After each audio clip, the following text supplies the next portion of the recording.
Okay, so now we are starting this chapter, क्या नाम था इसका, some basic concept of macro economics. Introduction हम कर चुके हैं, ठीक है। तो इसमें हम लोग पढ़ेंगे classification of goods.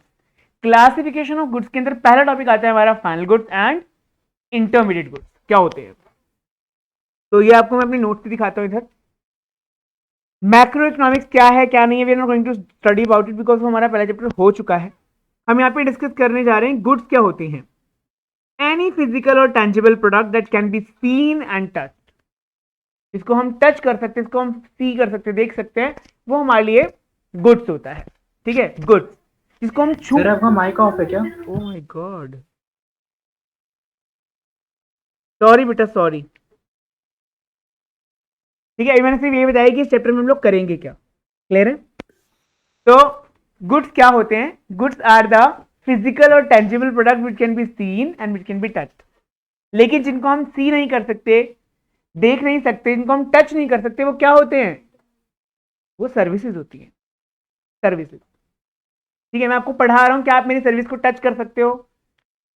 Can you store this service anywhere? आप डॉक्टर के पास जाते हो, डॉक्टर के पास जाते हो इलाज कराने के लिए, सोचते हो कि जो कंसल्टेंसी आज ले रहे हैं हम अगले साल भी इसको यूज कर लेंगे, इसको स्टोर कर लेते हैं। ऐसा नहीं होता। सामान को आप स्टोर कर सकते हो लेकिन सर्विस को आप स्टोर नहीं कर सकते हो, वो इनटेंजिबल है, ठीक है। गुड्स, तो हम लोग पहले इसी टॉपिक पे आते हैं, गुड्स है क्या, वस्तु क्या है। तो these are those tangible items which satisfy the human needs. मैंने तीनों वर्ड को हाईलाइट किया हुआ है कि ये ऐसी टेंजिबल आइटम्स होती हैं जो सेटिस्फाई करती हैं ह्यूमन नीड्स को, मानव आवश्यकता को संतुष्ट करने वाली वस्तु। क्या बोलेंगे, टेंजिबल आइटम मतलब दृश्य, हाँ वेरी गुड, ठीक है। और used in the production of another goods, goods वो भी होते हैं जिनको हम दूसरे सामान के प्रोडक्शन में यूज करते हैं, किसी और वस्तु के उत्पादन में जिसका उपयोग किया जाता है। अब मैं इसी बेस पे आपको कहूं कि गुड्स दो टाइप के होते हैं, तो ये बहुत बेसिकली मैंने एक चार्ट बनाया हुआ है, आपको समझ में आ जाएगा कि गुड्स जो हैं वो हमने दो ब्रॉड कैटेगरी के हिसाब से डिवाइड किए हुए हैं कि एक तो प्रोडक्शन के बेसिस पर गुड्स क्या होते हैं, उत्पादन के आधार पर, और कंजम्पशन के आधार पर। कंजम्पशन के बेसिस पर गुड्स कितने टाइप के होते हैं, प्रोडक्शन के बेसिस पर गुड्स कितने टाइप के होते हैं। प्रोडक्शन के बेसिस पर गुड्स दो टाइप के होते हैं, that is final goods and intermediate goods. इनको मैं ऐसे क्यों कह रहा हूं कि प्रोडक्शन के बेसिस पर डिवाइड किया गया, मैंने इनको इसलिए कह रहा हूं क्योंकि देखिए मान लीजिए कि ये फैक्ट्री है और ये फैक्ट्री का दरवाजा, मैंने ऐसे समझाया होगा पहले भी, ठीक है। फैक्ट्री के अंदर कोई सामान अगर बन रहा है और वो फैक्ट्री के दरवाजे को पार कर चुका है, इसको बोलते हैं हम लोग production boundary, it is production boundary. अगर कोई सामान प्रोडक्शन की बाउंड्री को पार करके बाहर कंजम्पशन के लिए बिकने के लिए तैयार है, फाइनल यूजर्स के लिए यूज करने के लिए रेडी है, then it will be a final good. अगर कोई सामान प्रोडक्शन की बाउंड्री को पार कर चुका है और वो फाइनल यूजर के द्वारा यूज करने के लिए रेडी है, it will be called as final good, ठीक है। इंटरमीडिएट गुड्स क्या होता है, जो गुड्स यहां पर रहेगा और किसी और सामान में कन्वर्ट हो जाएगा या फिर रीसेल हो जाएगा, लेकिन वो प्रोडक्शन की बाउंड्री को पार नहीं करेगा, ठीक है ना। इंटरमीडिएट गुड्स, मध्यवर्ती वस्तु, ठीक है। मान लीजिए कि ये एक बिस्किट बनाने वाली फैक्ट्री है, मैं ये एग्जांपल लेता हूं ज्यादातर, ठीक है, तो मेरे इसमें दिखेगा भी आपको अभी। तो बिस्किट बनाने वाली फैक्ट्री है, तो यहां पे जो आटा होता है, आटा वो बिस्किट बनाने के लिए यूज किया जाता है, तो जो आटा है वो यहां पे इंटरमीडिएट गुड्स है, ठीक है। जब वो बिस्किट बन के बाहर निकलेगा तो बिस्किट मेरे लिए फाइनल गुड्स होगा, flower will be intermediate goods, ठीक है। तो intermediate goods can not be, क्या तुम कहोगे सिर्फ रॉ मटेरियल को ही हम इंटरमीडिएट गुड्स कहते हैं, ऐसा नहीं है। Intermediate goods can be anything. आप कहोगे क्या कोई मशीन भी मेरे लिए इंटरमीडिएट गुड्स हो सकती है, वो प्रोड्यूसर गुड्स होगी एक्चुअली में, तो क्या होगी, प्रोड्यूसर गुड्स, ठीक है। हम लोग एक एक करके इसको और अच्छे से क्लैरिफाई करेंगे कि प्रोड्यूसर गुड्स क्या होते हैं, कैपिटल गुड्स क्या होते हैं, तब आपको ज्यादा अच्छे से क्लैरिफाई हो जाएगा ये, ठीक है। Yes sir. ओके, तो देखो, those goods which have cross the boundary of production, ऐसे गुड्स जिन्होंने बाउंड्री ऑफ प्रोडक्शन को क्रॉस कर दिया, जिसने उत्पादन सीमा रेखा को पार कर दिया है, उनको हम अंतिम वस्तु कहते हैं। ठीक है। And intermediate goods are those goods which have not cross the boundary of production, जिन्होंने अभी उत्पादन सीमा रेखा को या प्रोडक्शन की बाउंड्री को पार नहीं किया है। ठीक है। एंड यहां पे क्या बोलेंगे, फाइनल गुड्स, जो कि उनके फाइनल यूजर्स के लिए रेडी हैं यूज करने के लिए। बिस्किट अगर मार्केट में आ चुका है तो वो क्या है, फाइनल गुड्स है। अगर आटा भी मार्केट में बिक रहा है ना शक्ति भोग आटे का कट्टा अगर मार्केट में रखा है, तो आप ये नहीं कहोगे कि ये इंटरमीडिएट्स है। इंटरमीडिएट गुड वो तब होगा जब वो किसी फैक्ट्री में बिस्किट बनाने के लिए यूज हो रहा हो, लेकिन वो आटे का पैकेट आपके घर में यूज होने के लिए तैयार है, इसका मतलब वो आटा भी आपके लिए फाइनल गुड्स है। तो कोई भी गुड्स फाइनल भी हो सकता है, इंटरमीडिएट भी हो सकता है, वो डिपेंड करता है कि उसका यूज क्या है आगे। सिंपली आप ये नहीं कह सकते हो कि अभी तो आटे का और भी प्रोडक्शन होना था, वो तो बिस्किट की फैक्ट्री में होना था ना। लेकिन अगर आटा अपनी बाउंड्री पार करके मार्केट में आ गया है और फाइनल यूजर के लिए तैयार है, दोनों कंडीशन पूरी होनी चाहिए। पहली कंडीशन की वो प्रोडक्शन बाउंड्री को पार करे, एंड लगाया है मैंने, और नहीं लगाया। एंड का मतलब क्या होता है कि वो फाइनल यूजर्स के लिए यूज करने के लिए रेडी भी होना चाहिए। ठीक है। अगर वो फाइनल यूजर्स के लिए यूज करने के लिए रेडी है, मार्केट में आ चुका है, then it is final good. लेकिन इंटरमीडिएट गुड्स क्या होते हैं, जो अभी तक प्रोडक्शन की बाउंड्री को क्रॉस नहीं करे हैं जिन्होंने, एंड जिनके अंदर अभी और कुछ ऐड करना बाकी है, मतलब अभी और उनकी वैल्यू को बढ़ाना बाकी है। लाइक वो अपनी प्रोडक्शन बाउंड्री को तो पार नहीं कर चुके, लाइक आटा। ठीक है। अभी उसमें हम और सारी चीजें मिलाएंगे तब जाके वो बिस्किट बनेगा, तो मतलब अभी भी उसमें कुछ ऐड करना है। ये इंटरमीडिएट गुड्स की कंप्लीट डेफिनेशन नहीं है। इंटरमीडिएट गुड्स की कंप्लीट डेफिनेशन मैंने नीचे दी है, कहीं तो दी होगी, होगी, मैं दिखाऊंगा। इसकी 3 कंडीशंस होती हैं। ठीक है। तो व्हाट इज, अभी हम यहाँ पे डिस्कस करते हैं कंजम्पशन के बेसिस पर क्या होते हैं आपके गुड्स। कंजम्पशन के बेसिस पे 2 टाइप के गुड्स होते हैं, एक तो कंज्यूमर गुड्स और एक प्रोड्यूसर गुड्स। कंज्यूमर गुड्स क्या होते हैं, कंज्यूमर गुड्स जिनको कंज्यूमर कंज्यूम करता है अपनी संतुष्टि के लिए, अपनी इच्छा के लिए। ठीक है ना, यूज करता है उसको, directly used by the user for their satisfaction of the human wants, अपनी खुद की इच्छा की संतुष्टि के लिए, मानव आवश्यकताओं को पूरा करने के लिए जिस सामान का इस्तेमाल किया जाता है। ठीक है। और दूसरा कैपिटल गुड्स। कैपिटल गुड्स का मतलब कोई भी फिक्स्ड एसेट प्रोड्यूसर की जिसका इस्तेमाल वो कई सालों तक करेगा और प्रोडक्शन के लिए करेगा, किसी भी गुड्स या सर्विस के प्रोडक्शन के लिए करेगा। लाइक ये कोई बंदा जो है, जैसे मैंने लैपटॉप खरीदा, ये लैपटॉप मैंने अपने यूज के लिए खरीदा होता तो ये मेरे लिए कंज्यूमर गुड्स था, लेकिन अगर मैंने इसका इस्तेमाल सर्विस के प्रोडक्शन के लिए किया, तुम लोगों को पढ़ाने के लिए मैं इसका यूज कर रहा हूं, तो ये मेरे लिए कैपिटल गुड है। मेरे बिजनेस के लिए क्या है, कैपिटल गुड, क्योंकि ये एक फिक्स्ड एसेट है, काफी सालों तक चलेगी। और दूसरा कि ये जो है मेरे को सर्विस प्रोड्यूस करने में हेल्प कर रही है। ठीक है ना, क्लियर है। तो ये मेरे लिए कैपिटल गुड। मैं ये एग्जांपल देता हूं। सर कैपिटल गुड्स मतलब कुछ सालों तक चलती हैं या सिर्फ सर्विस दे, मतलब 1 साल की, जैसे मतलब कुछ सालों तक चलती है कैपिटल गुड्स? हाँ, मतलब सेवरल इयर्स, कई सालों तक चल जाती है। जैसे कोई मशीन होगी बड़ी, ठीक है ना। अब सर जैसे, नट्स, हाँ बोलो। हाँ सर बोलो। नहीं बोलो बोलो, पहले तुम बोलो। हाँ सर, नट्स और बोल्ट्स होते हैं ना, वो भी कुछ सालों तक चलते हैं, पर सर हाँ, बुक में लिखा है ये कैपिटल गुड्स नहीं होते, क्यों? नट्स एंड बोल्ट्स को फिर किस कैटेगरी में डालोगे तुम? उसमें कैपिटल पता नहीं, उसमें ऐसे क्लियर नहीं करा, तो उसमें बोला कि कैपिटल गुड्स नहीं होते, पर ये कुछ सालों तक चलते हैं ये भी। हाँ, लूज टूल्स होते हैं ना ये। देखो लूज टूल्स जो हैं, जो जो तुम्हारे अगर जो पेज वो हो गए, नट बोल्ट हो गए, पेंच हो गए, सब कुछ हो गया, तो ये जो होते हैं ये कैपिटल गुड्स तो नहीं कहेंगे, क्योंकि इनसे प्रोडक्शन होता नहीं है। ये किसी भी प्रोडक्शन में यूज हो सकते हैं, तो ये इंटरमीडिएट गुड्स तो हो सकते हैं, ये इंटरमीडिएट तो हो सकते हैं, लेकिन कैपिटल नहीं हो सकते। कैपिटल गुड्स का मतलब वो हो गया ना कि जो एक तरीके से फाइनल भी है, हाँ पूरी तरीके से फाइनल गुड्स है वो। ठीक है, बना बनाया सामान है। ठीक है। और वो जो है किसी सामान के प्रोडक्शन में यूज होगा। ठीक है। लेकिन जो नट बोल्ट है वो तो खुद ही लग जाएंगे किसी सामान में और बिक जाएंगे वो तो। इसका मतलब वो एक तरीके से इंटरमीडिएट गुड्स हुए, मतलब उनको हम प्रोड्यूसर गुड्स तो कहेंगे लेकिन इंटरमीडिएट कहेंगे। अब मैं आपको क्लैरिफाई कर देता हूं कि देखो, दो टाइप के गुड्स होते हैं, एक तो कंज्यूमर गुड्स, ठीक है, और कंज्यूमर गुड्स ज्यादातर फाइनल गुड्स ही होते हैं। कंज्यूमर गुड्स ज्यादातर फाइनल गुड्स ही होते हैं, ठीक है। दूसरा आता है प्रोड्यूसर गुड्स। प्रोड्यूसर गुड्स क्या होते हैं? प्रोड्यूसर गुड्स दो टाइप के होते हैं, एक तो इंटरमीडिएट और एक कैपिटल, जिसमें क्या आप रॉ मटेरियल, लूज टूल्स, यहां पर आप डालते हो फिक्स्ड एसेट, स्थायी संपत्तियां, कच्चा माल और छोटे मोटे टूल टाल इनको तो इसमें डाल देते हो, है ना।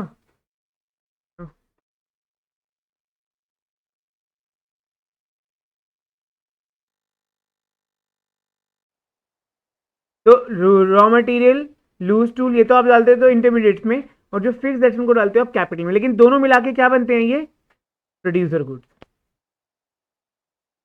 दोनों मिला के क्या बन जाते हैं? Producer goods. तो मैंने यहाँ पे लिखा कंज्यूमर गुड्स फर्दर टाइप होते हैं। कंज्यूमर गुड्स के फर्दर चार टाइप होते हैं कंज्यूमर गुड्स के। एक तो ड्यूरेबल, ड्यूरेबल कंज्यूमर गुड्स जो कई सालों तक यूज होंगे, washing machine, fridge, car, TV, है ना, 10-10 सालों तक यूज हो जाते हैं और ये महंगे भी होते हैं। इनको बोलते हैं हम लोग ड्यूरेबल, टिकाऊ उपभोक्ता वस्तु। दूसरा होता है सेमी ड्यूरेबल। सेमी ड्यूरेबल का मतलब अर्ध टिकाऊ, जैसे कि इलेक्ट्रॉनिक गुड्स हो गए, घर में जो होते हैं, बल्ब हो गए, साल में भी खराब हो जाते हैं कई बारी, तो कई 2-2 3 दिन चेंज करा लेते हो आप, है ना। टिश्यू पेपर हो गया, या कोई भी ऐसी चीज जो आप यूज कर लोगे जल्दी से, ठीक है, कोलिन वगैरह, है ना, perfume. Consumer goods, consumer goods के टाइप बता रहा हूं।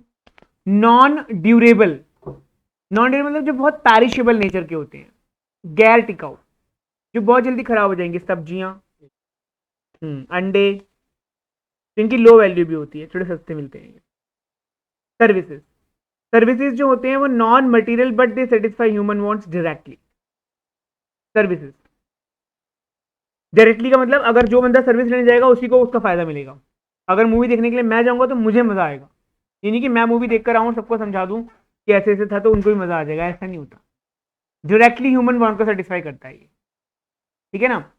तो और ये नॉन मटेरियल है, मतलब इसको आप छू नहीं सकते, देख नहीं सकते, इसको स्टोर नहीं कर सकते, नॉन मटेरियल है ये, ठीक है ना।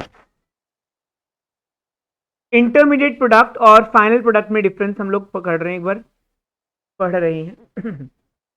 देखिए, goods and services use for the further production. Intermediate goods का मतलब सिंपली जो सामान हम किसी और सामान के प्रोडक्शन में यूज कर लेंगे, ठीक है। जैसे कि रेस्टोरेंट के अंदर अगर सब्जी बनी है और वो सब्जी कस्टमर को सर्व करनी है, तो वहां पर वो सब्जी क्या कहलाएगी? इंटरमीडिएट गुड्स, क्योंकि वो सब्जी बनी है बिकने के लिए, ठीक है। और फाइनल गुड्स, मान लो कोई सब्जी अगर आप लाते हो घर में खा जाते हो तो इट इज फाइनल गुड्स, क्योंकि इसके यूज पे डिपेंड करता है कि यूज कौन कर रहा है। अगर उस चीज का यूज किसी दूसरे सामान के प्रोडक्शन में होना है तो इंटरमीडिएट गुड्स, और अगर उसका यूज डायरेक्टली कोई फाइनल कंज्यूमर करने वाला है तो वो फाइनल गुड्स। क्लियर है जी? बिल्कुल क्लियर है। A good that the final consumer consumes, कोई भी गुड्स अगर फाइनल कंज्यूमर कंज्यूम करता है तो उसको हम बोलते हैं फाइनल गुड। और फाइनल गुड जैसे कि shirt, we do not use a shirt to make something else, पोंछा तो बना देते हो, लेकिन उसके अलावा शर्ट का इस्तेमाल घर में खुद पहनने के लिए करते हो।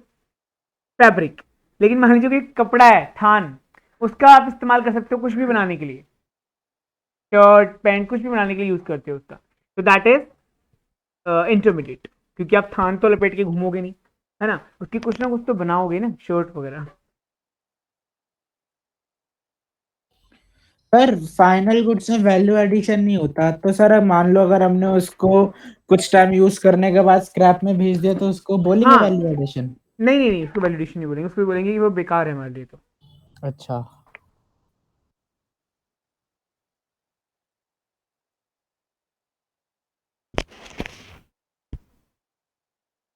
ठीक है जी,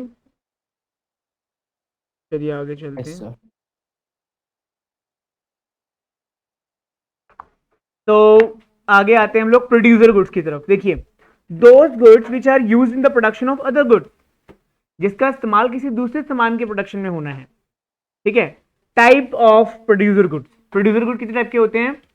दो टाइप के, कैपिटल गुड्स और इंटरमीडिएट। मैंने भी बताया आपको कि प्रोड्यूसर गुड्स के दो टाइप होते हैं, पूंजीगत वस्तु और मध्यवर्ती वस्तु।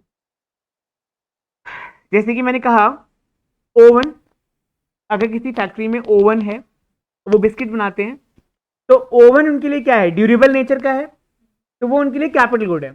लेकिन आटा जो उसके अंदर वो घी चीनी वीनी मिला रहे हैं सब कुछ, वो क्या है? रॉ मटेरियल है, कच्चा माल है, वो उनके लिए क्या है? इंटरमीडिएट। इंटरमीडिएट, ठीक है ना? तो इंटरमीडिएट और कैपिटल गुड दोनों मिलाकर के इससे क्या बनेगा? फाइनल गुड, बिस्किट बनेगा। खाने का मन करता ठीक है, फाइनल कंज्यूमर गुड बनेगा। मतलब प्रोड्यूसर गुड्स के इस्तेमाल से क्या बनता है? फाइनल कंज्यूमर गुड, अंतिम उपभोक्ता वस्तु बनती है।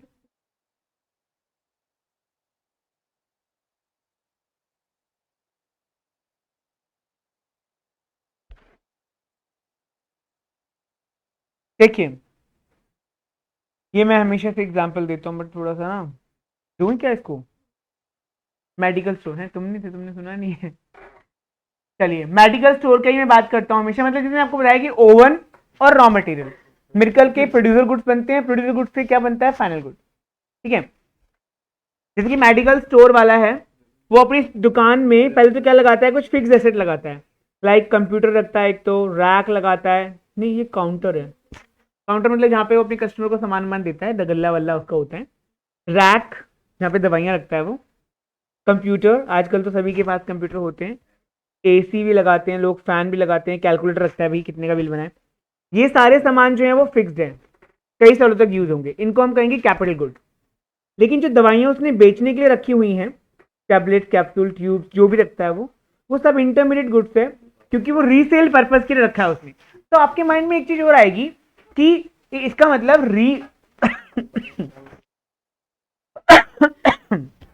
इसका मतलब रीसेल के लिए रखा गया सामान भी हमारे लिए इंटरमीडिएट गुड्स हो सकता है। आई बस में, तो इंटरमीडिएट गुड्स क्या क्या हो सकता है? एक तो जो किसी और चीज के यूज, जो मतलब जो कन्वर्ट हो जाए किसी फाइनल गुड, जो खुद कन्वर्ट हो जाए किसी फाइनल गुड में, वो भी इंटरमीडिएट गुड्स है, खुद परिवर्तित हो जाए। दूसरा, जो जिसको हमने खरीदा है रीसेल करने के पर्पज से, मतलब खरीदा बेचने के लिए। एक तो चश्मा आप खरीद के लाए पहनने के लिए, एक हो गया चश्मा आप खरीद के लाए बेचने के लिए। तो जो आप यूज करने के लिए लाए वो फाइनल गुड है, और जो बेचने के लिए लाए वो क्या है? इंटरमीडिएट गुड, क्योंकि उसको आप डायरेक्टली खुद यूज नहीं करोगे।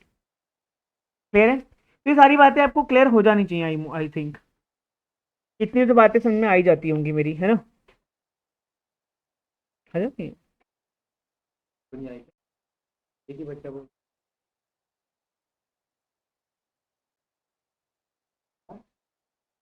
देखो, यहाँ पे ये बात मेरी लिख दी है इसने, बुक वाले ने भी कि इंटरमीडिएट गुड्स वो भी होते हैं जो अपने आप को बदल देते हैं किसी फाइनल गुड्स में। मतलब value of intermediate goods ultimately become a part of final goods. Intermediate goods जो है अल्टीमेटली फाइनल गुड बन जाते हैं। जैसे कि जब एक कारपेंटर, एक बढ़ई, when a carpenter buys wood worth ₹10,000, एक कारपेंटर 10,000 रुपए की लकड़ियां खरीद के लाता है and convert it into chair worth ₹20,000, उससे वो 20,000 की चेयर बनाता है। ऐसे क्या लगाया होगा उसने? उसमें अपनी खुद की मेहनत है ना, और देखो लैंड, लेबर, कैपिटल, एंटरप्रेन्योरशिप सब कुछ लगाएगा ना, वो फैक्टर्स लगाएगा। अब 10,000 की लकड़ी ले आया, वो लकड़ी को तो उसको काटने के लिए मशीन चाहिए, आरी चाहिए, है ना, उसको प्रॉपर वो फिनिशिंग देने के लिए उसको रंदा वंदा भी चाहिए, जो होता है फिनिशिंग करने के लिए लगाते हैं, ब्रशिंग करते हैं उसके ऊपर, पेस्टिंग करते हैं, कील लगाते हैं, हथौड़े लगाते हैं, कहते हैं क्या क्या चीज को चाहिए, सारी चीजें तो मिला करके वो बनाएगा ना। तो लैंड, लेबर, कैपिटल, एंटरप्रेन्योरशिप, भाई कहाँ हवा में उड़ के बनाएगा? कहीं तो जगह चाहिए ना उसको बनाने के लिए, मतलब कहीं पर भी उसको जगह चाहिए बनाने के लिए।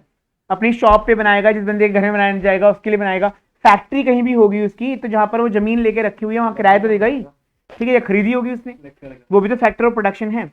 तो then the value of chair, जो चेयर की जो वैल्यू आई है 20,000, include the value of good. जो 20,000 है उसके अंदर 10,000 पहले से इंक्लूडेड है, ठीक है। Accordingly intermediate goods are not included in the estimation of national way, हम बाद में बात करेंगे इसकी। तो सीधे डबल काउंटिंग में एकदम छलांग मार देते हैं।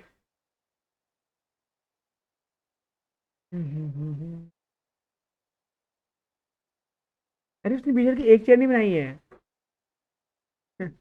फैक्ट्री है, उन्हें बना बना के बेचनी है बच्चे। तो उसने बीजर की एक चेयर बनाई है, शानदार थी। देखिए, the same good can be final और same good can be intermediate. मैंने आपको भी एग्जांपल दिया, आटा जो बिक रहा है मार्केट में शक्ति भोग के नाम से, वो फाइनल गुड है, और वही आटा अगर खरीद रही है कोई बिस्किट बनाने वाली कंपनी, तो उसके लिए वो क्या है, सेम बात बोलेगा। वो एंड यूज पे डिपेंड करता है कि उसका एंड यूज क्या है, कौन उसको यूज कर रहा है। अगर प्रोड्यूसर यूज कर रहा है तो इंटरमीडिएट, अगर कंज्यूमर यूज कर रहा है तो final good. What matter is the end use of the goods, मतलब क्या है ये। देखो, जब भी आप गुड्स को क्लासिफाई करते हो तो हमेशा आपके एग्जाम में, आपके माइंड में क्वेश्चन आता है एंड यूज, क्योंकि देखो इसके ऊपर ना वो बहुत क्वेश्चन देते हैं सीबीएसई वाले, 1-1 मार्कर में चार चार पार्ट दे देंगे कि क्वेश्चन की बताओ ये फाइनल गुड्स से इंटरमीडिएट गुड्स से, 4 नंबर का क्वेश्चन हो गया, मतलब फ्री के नंबर होते हैं इस चीज के। एक क्वेश्चन आता है बताओ डोमेस्टिक इनकम है कि नेशनल इनकम है, एक बोलता है बताओ ये नॉन रेजिडेंट है रेजिडेंट है। मतलब इस टाइप के क्वेश्चन है जो बहुत ही पिकअप करने वाले, जिसमें बस एक चीज आपको ध्यान रखनी है और उस चीज के बेस पे डिवाइड करना है। कुछ बच्चे ओवरऑल पढ़ के जाते हैं बस हवा हवा में, वो जवाब नहीं दे पाते। फिर जैसे मैंने बता दिया कि आटा जो है इंटरमीडिएट गुड्स होता है, तो बस बच्चे के दिमाग में फंस गया जाकर के कि आटा इंटरमीडिएट गुड्स होता है, तो वो हमेशा आएगा ना, तो वो लिख के आएगा कि वो इंटरमीडिएट से, उसके दिमाग में ये आएगा नहीं कि वो फाइनल भी हो सकता है, ठीक है। तो वो एंड यूज पे डिपेंड करता है। You are to check what end use a good is to put, is put to, किस किस यूज में उसको लेकर के आना है ultimately. If it is used by producer as a raw material, it is treated as intermediate, मैंने अभी तो बोला। and also if it is purchased and resold by, resold, purchased and resold, medical store दिमाग में लाइए, medical store वाला दवाइयां खरीदता है बेच देता है, then it is treated as intermediate good. But if it is used by the producer as a fixed asset, it is to be treated as final good. Please understand this point. Please understand this point, okay. कि अगर एक tractor का इस्तेमाल एक farmer कर रहा है crop production के लिए, तो वो क्या इंटरमीडिएट गुड्स नहीं है? नो, क्योंकि ना तो वो ट्रैक्टर खुद फसल बन जाएगा, है ना, और ना वो ट्रैक्टर बिक जाएगा। ना तो फार्मर ने वो ट्रैक्टर को फसल बना देना है, और ना उस ट्रैक्टर को उसने खरीदा है बेचने के लिए। दो कंडीशन पूरी होनी चाहिए इंटरमीडिएट के लिए। इंटरमीडिएट गुड्स के लिए दो कंडीशन पूरी होनी चाहिए, या तो वो खुद बदल जाए अंतिम वस्तु में, या फिर वो खरीदा गया है बेचने के लिए। या तो इंटरमीडिएट गुड्स को खरीदा गया है फाइनल गुड्स में कन्वर्ट करने के लिए, आटा बिस्किट बनाने के लिए, या फिर फाइनल गुड्स उसको खरीदा गया है बेचने के लिए, मेडिकल स्टोर वाले ने मेडिकल खरीदी है, दवाइयां, मेडिसिन। अगर ये दोनों कंडीशन पूरी करता है तो वो इंटरमीडिएट है, नहीं तो वो इंटरमीडिएट नहीं है, ठीक है। अब मैं कहूंगा ओवन क्या है? ओवन, क्या ओवन इंटरमीडिएट गुड्स है? क्या ओवन इंटरमीडिएट गुड्स नहीं है, ओवन फाइनल गुड है, even though it is use by a producer. हालांकि उसको प्रोड्यूसर यूज कर रहा है, फिर भी वो फाइनल गुड्स है। क्यों? क्योंकि अब वो ओवन अपनी प्रोडक्शन की बाउंड्री को पार करके आया है भाई। यूज कौन कर रहा है उसको? कंज्यूमर करे या प्रोड्यूसर करे, है तो फाइनल गुड्स। तुम ये कह सकते हो कि हाँ ये प्रोड्यूसर है, कि ये प्रोड्यूसर गुड्स है कि कंज्यूमर गुड्स है, बट आप ये नहीं कह सकते कि हाँ ये फाइनल नहीं है या ये इंटरमीडिएट है, ठीक है ना। तो आपके दिमाग में एक बात तो फिट हो जानी चाहिए कि कि जो फाइनल गुड्स होते हैं वो दो टाइप के होते हैं, एक तो कैपिटल गुड्स और एक कंज्यूमर गुड्स, ठीक है। और जो प्रोड्यूसर गुड्स होते हैं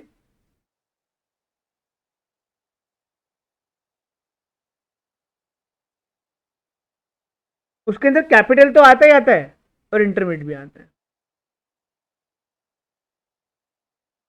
इसका मतलब फाइनल गुड्स की कैटेगरी से बाहर है इंटरमीडिएट गुड्स, लेकिन कैपिटल गुड्स फाइनल भी है, प्रोड्यूसर भी है। ठीक है, मतलब कैपिटल गुड्स जो है वो दोनों के उसमें घुस गया, फाइनल गुड्स भी है वो और प्रोड्यूसर गुड्स भी है। इंटरमीडिएट गुड्स प्रोड्यूसर तो है लेकिन फाइनल नहीं है। यही तो इक्वेशन बनानी है, आपको समझनी है। ठीक है, ये आपको समझना है। जैसे मैंने यहां पे ना देखो लिखा भी है अपने चार्ट में, मैंने ना इनको क्या किया है, देखो मैंने इनको नंबरिंग कर दिया है। यहां पे मैंने इनको नंबरिंग कर दिया है, ए बी सी डी ऐसे कर दिया मैंने, ए बी सी डी ऐसे कर दिया मैंने। और फिर मैंने यहां पे लिखा कि सी और डी ए है, सी और डी ए है, मतलब कि कंज्यूमर गुड्स और कैपिटल गुड्स फाइनल गुड्स है। कंज्यूमर गुड्स और कैपिटल गुड्स फाइनल गुड है। बी और डी प्रोड्यूसर गुड्स है। बी क्या है, इंटरमीडिएट, और डी क्या है, कैपिटल गुड। मतलब इंटरमीडिएट और कैपिटल गुड मिलाकर प्रोड्यूसर गुड बन जाएंगे। ठीक है, और ये दोनों खुद फाइनल गुड्स हैं, कंज्यूमर और कैपिटल दोनों फाइनल गुड्स हैं। तो आपको कोई बोलेगा कि जैसे यहाँ पे क्वेश्चन आता भी है, मैं आपको दिखाऊंगा, बुक में ही होगा शायद आपके।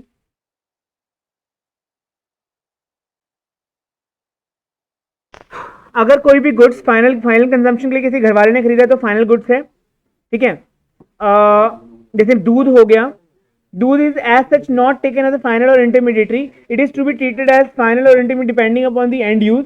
क्योंकि अगर दूध का इस्तेमाल पनीर बनाने के लिए किया जा रहा है और बेचने के लिए किया जा रहा है तो वो इंटरमीडिएट है।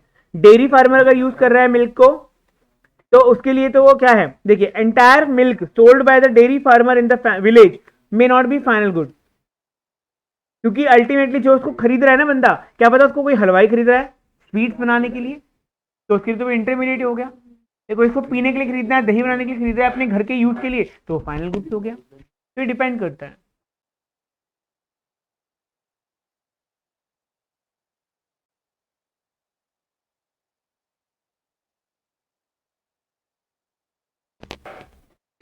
देखिए, purchase of car always mean the purchase of final good, do you agree? क्या purchase of car always mean the purchase of final good? अगर हाँ, ठीक है, अब ओला वाला खरीदेगा तो बात अलग है ना उसकी। अगर गाड़ी आप खुद के यूज के लिए खरीद रहे हो तो बात अलग है, कंज्यूमर गुड्स हो गया वो। ठीक है, देखो no, it depends upon the end use of the car. If it is purchase by a household it is final good, it is like a consumer durable. If it is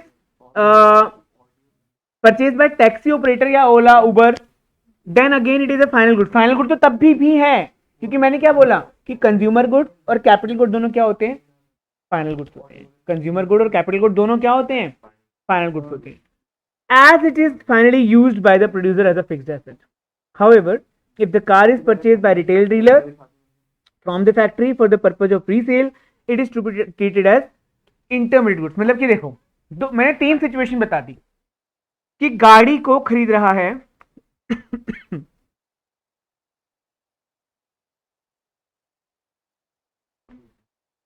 देखिए sir, car खरीद रहा है एक तो taxi operator, car को खरीद रहा है, कुणाल दिख रहा है ना बेटा, कोई भी बंदा, मतलब यस सर। उसको हम हाउस होल्ड कहते हैं, जो घर में रहता है बंदा। और तीसरा है car dealer.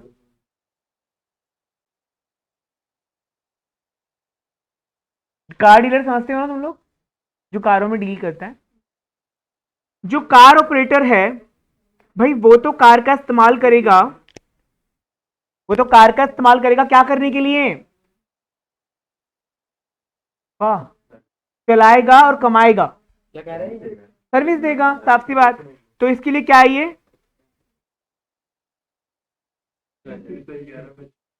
Producer final good. House hold अगर खरीदेगा, कंज्यूमर ड्यूरेबल, हाँ इन्वेस्ट करेगा, कंज्यूमर ड्यूरेबल गुड,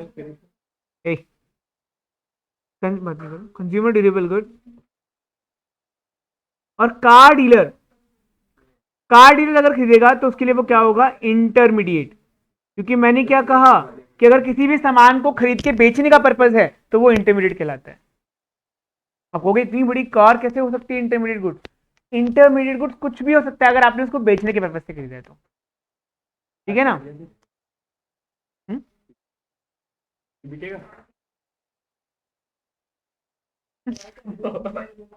चलिए समझ में आ गया आपको मेरी बात?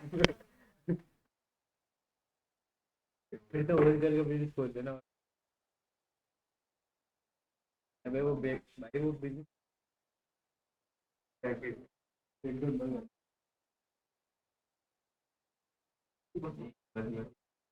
देखिए, मैंने आपको क्या बताया,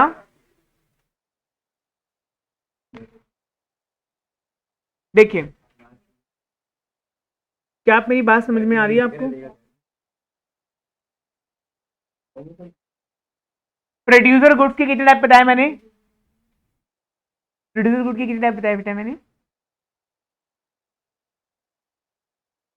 यस, इंटरमीडिएट और कैपिटल।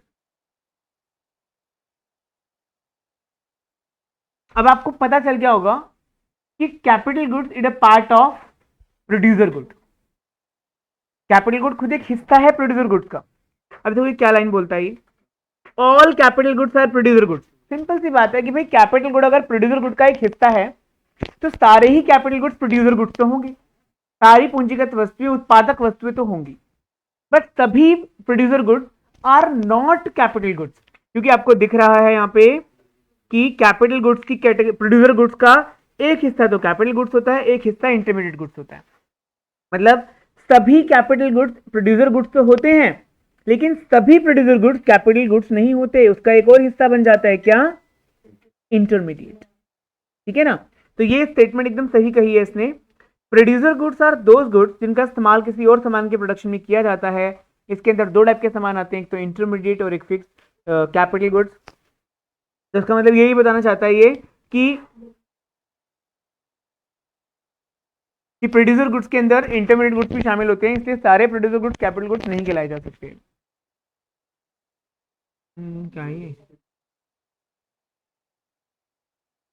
देखिए, all machines are not capital goods, टिप्पणी दीजिए। ठीक है ना, आपको बोलेंगे comment all machines are not capital goods, comment कीजिए शीट। तो आप लोगों को एग्जाम्पल से समझाना होगा कि it must be borne in mind, अपने दिमाग की बत्तियां जला लीजिए कि all machines are not capital goods. ये लिखा है साथ बुक में, ठीक है। A sewing machine in a tailoring shop is a fixed asset of the tailor. अगर कोई सिलाई मशीन अगर टेलर की शॉप पे रखी है तो वो क्या है, वो एक फिक्स्ड एसेट है उसकी। ठीक है, it is a capital good, ये एक कैपिटल गुड है। But the same machine with consumer house hold is not a capital good. लेकिन अगर वो आपके घर में रखी है, मम्मी सिलाई करती है उससे, तो वो कैपिटल गुड नहीं है, वो कंज्यूमर गुड है, कंज्यूमर ड्यूरेबल गुड है वो। It is simply a durable use consumer good. Likewise, a car with a tourist company is a capital good, but the same car with a consumer household is a durable use consumer good. Just while identifying the goods as a capital, we must make sure about their end user. If the end user is a durable good, अब देखना अगर consumer है तो वो consumer good है, अगर producer है तो प्रोड्यूसर गुड। सिंपल सी बात है। चलिए छोड़ दीजिए इस चीज को। चलो अब हम आते हैं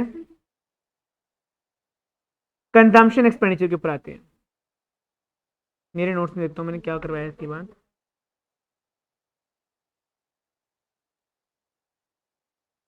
इसके बाद मैंने इन्वेस्टमेंट कराई है, एक मिनट रुकना जरा।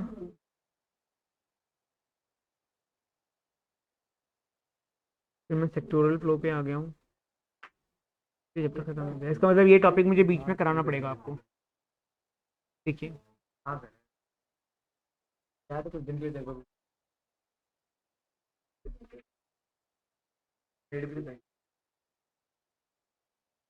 May I have your attention please? Concept and component of consumption expenditure. देखो कोई भी इंसान अगर कंजम्पशन के ऊपर खर्चा कर रहा है, कंजम्पशन के ऊपर, अपने उपभोग के लिए, अपनी इच्छाओं को पूरा करने के लिए खर्चा कर रहा है, तो वो कंजम्पशन एक्सपेंडिचर होता है। In macro economics, consumption expenditure refer to aggregate consumption expenditure in the economy. Macro के अंदर हम इंडिविजुअल तो बातें करते नहीं है, हम पढ़ते हैं एज ए इकोनॉमी होल, ठीक है, इकोनॉमी एज अ होल पढ़ के चलते हैं हम। तो पूरे देश में जो भी कंजम्पशन एक्सपेंडिचर हो रहा है उसका जोड़ लगाया जाए तो आएगा हमारे पास क्या, कंजम्पशन एक्सपेंडिचर। तो कंज्यूमर्स कौन होते हैं, यहां पर कंज्यूमर जो गृहस्थ होते हैं, हाउस होल्ड, वो भी कंज्यूमर है। गवर्नमेंट खुद भी क्या है, कंज्यूमर है। एनपीओज, हॉस्पिटल्स, मंदिर, ये भी क्या है, ये भी कंज्यूमर है, क्योंकि ये भी तो सामान खरीदते हैं। अगर लंगर कराने के लिए गुरुद्वारा खरीद रहा है बहुत सारे आटा, चावल, गेहूं, दाल, जो भी खरीद रहा है, तो वो भी तो फाइनल, वो भी तो कंज्यूमर हुआ ना, कंज्यूमर बेच रहा है। House hold by consumer goods for the satisfaction of their want. जो हाउस होल्ड होते हैं वो सामान खरीदते हैं अपनी खुद की इच्छाओं को पूरा करने के लिए। गवर्नमेंट खरीदती है एज अ कंज्यूमर, ताकि वो, जैसे मान लीजिए कि उसने सामान खरीदा अपनी डिफेंस फोर्स के लिए, गन खरीदी, उनके लिए वर्दियां खरीदी, जूते खरीदे उनके लिए खाना खरीदा, ठीक है, तो ये सब उनके लिए कंज्यूमर गुड्स हुआ। मिड डे मील के लिए अगर बच्चों के लिए खाना खरीदती है सरकार और बनवा के उनको बंटवाती है, तो वो भी कंज्यूमर की तरह ही करती है। वो सड़क बनाने के लिए अगर सीमेंट खरीदती है तो वो कंज्यूमर की तरह खरीदती है, ठीक है। Non profit private institutions like gurdwara, mandir, जो भी है, we add up expenditure on purchase of consumer goods by the household, government। मतलब अगर इन सबके खर्चों को मिला के जोड़ दिया जाए कंज्यूमर को, तो कंज्यूमर कंजम्पशन एक्सपेंडिचर आ जाता है, ठीक है। चलो सही है, इन्वेस्टमेंट टॉपिक आ गया, इन्वेस्टमेंट हमें भी डिस्कस करना ही है। जैसे कि देखो मैं बताता हूं आपको इन्वेस्टमेंट होता क्या है। सिंपली आपके पास एक कैपिटल गुड है, अगर आप अपने कैपिटल गुड्स को बढ़ा रहे हो तो वो इन्वेस्टमेंट है। जैसे हमने कहा था कि ह्यूमन कैपिटल फॉर्मेशन क्या होता है, पढ़ा था ना human capital formation. Human capital formation मतलब ह्यूमन कैपिटल के स्टॉक को बढ़ाना, ह्यूमन कैपिटल के स्टॉक को बढ़ाना। तो ऐसे ही इन्वेस्टमेंट का दूसरा नाम क्या होता है, कैपिटल। देखो यहां पे लिखा है कैपिटल फॉर्मेशन, इन्वेस्टमेंट का दूसरा नाम कैपिटल फॉर्मेशन। और कैपिटल फॉर्मेशन का मतलब क्या है, कैपिटल गुड्स को बढ़ाना, कैपिटल गुड्स के स्टॉक को बढ़ाना। अगर आपके पास एक घर है, आपने दूसरा घर खरीद लिया, इसका मतलब आपने इन्वेस्टमेंट कर दी। आपका एक मंजिल घर था, आपने दूसरी मंजिल बना दी, मतलब आपने इन्वेस्टमेंट कर दी, ठीक है ना। आपने अपने कैपिटल गुड्स के स्टॉक को बढ़ा दिया। लेकिन कैपिटल गुड्स किसके होते हैं, प्रोड्यूसर के होते हैं। अगर प्रोड्यूसर के पास एक मशीन थी, उसने दूसरी मशीन खरीद ली, तो क्या है, इन्वेस्टमेंट है। एक टैक्सी ऑपरेटर के पास एक गाड़ी थी, उसने 2-3 गाड़ियां खरीद ली, तो उसने इन्वेस्टमेंट कर दी, ठीक है। तो इन्वेस्टमेंट का मतलब सिंपली क्या है, increase in the stock of capital goods, okay.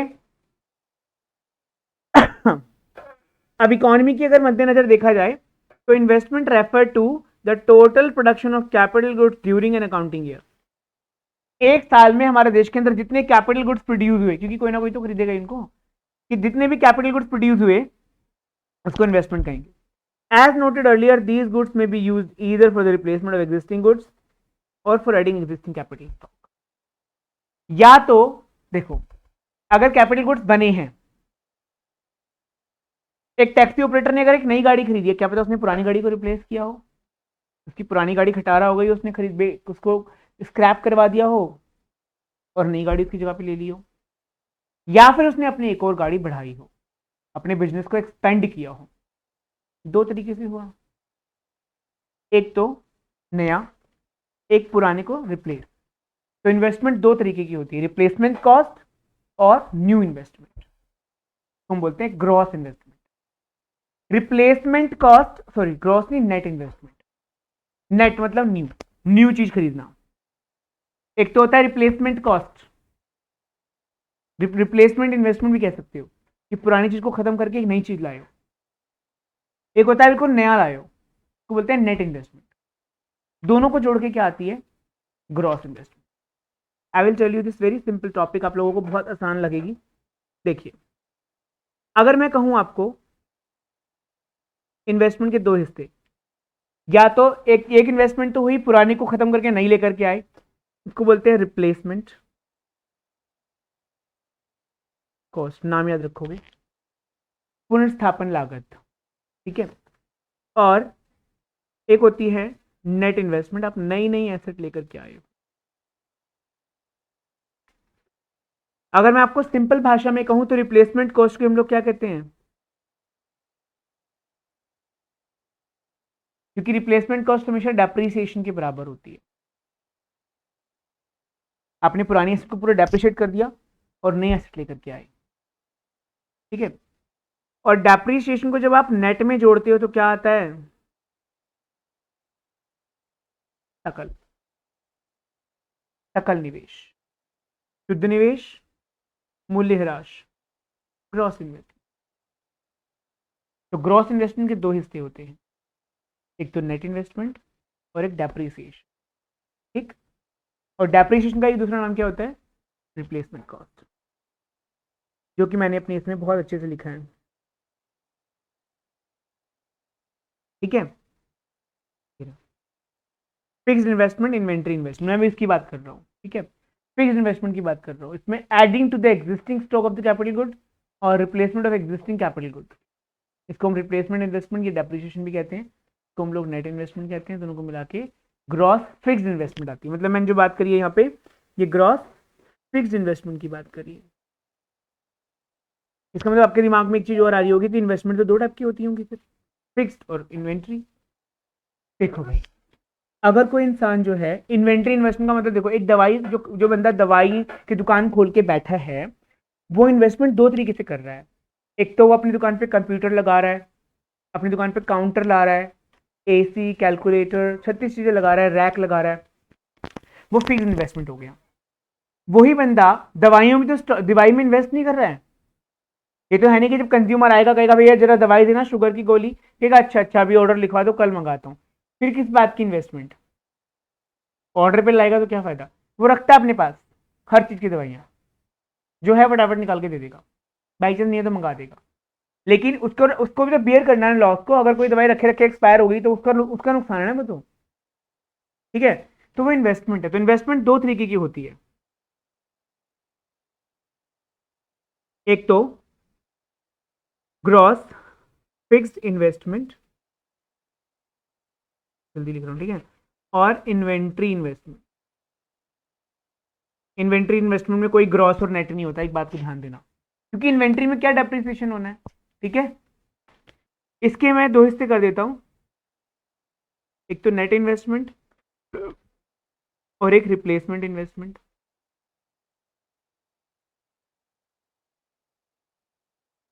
Replacement investment को हम लोग डेप्रिसिएशन कह देते हैं, ठीक है। इन्वेंट्री इन्वेस्टमेंट में तीन चीजें आ जाती हैं, एक तो change in stock of raw material, change in stock of finish goods, change in stock of WIP, work in progress, अर्धनिर्मित वस्तु के स्टॉक में चेंज, जो आप लोग अपने अकाउंट्स में पढ़ते हैं, नॉट टू बी ना, ये रहा raw material, finish goods and semi finish goods. Semi finish मतलब अर्धनिर्मित वस्तु में, तो हम WIP भी कह सकते हैं। तो इसके ऊपर देखो, अभी ना ये चीजें आपको लगने को ऐसी लग रही होंगी कि हाँ, लेकिन मैं इनके फॉर्मूलाज लिखवाऊंगा आपको तो आपको लगेगा कि हाँ ये भी पढ़ने की चीजें होती हैं। डिटेल में आप लोग इसके अंदर घुस रहे हैं कि इन्वेस्टमेंट पहली बात तो होती क्या है, इन्वेस्टमेंट कितने टाइप की होती है, उसके अंदर भी क्या टाइप होता है, फिर फॉर्मूला क्या बन सकता है इसका, ठीक है। तो अभी इसको हम यहीं पर ही स्टॉप कर देते हैं, नेक्स्ट क्लास में इसको कंटिन्यू कर लेंगे। क्या चाहते हैं आप लोग, 44 मिनट तो हो ही चुके हैं।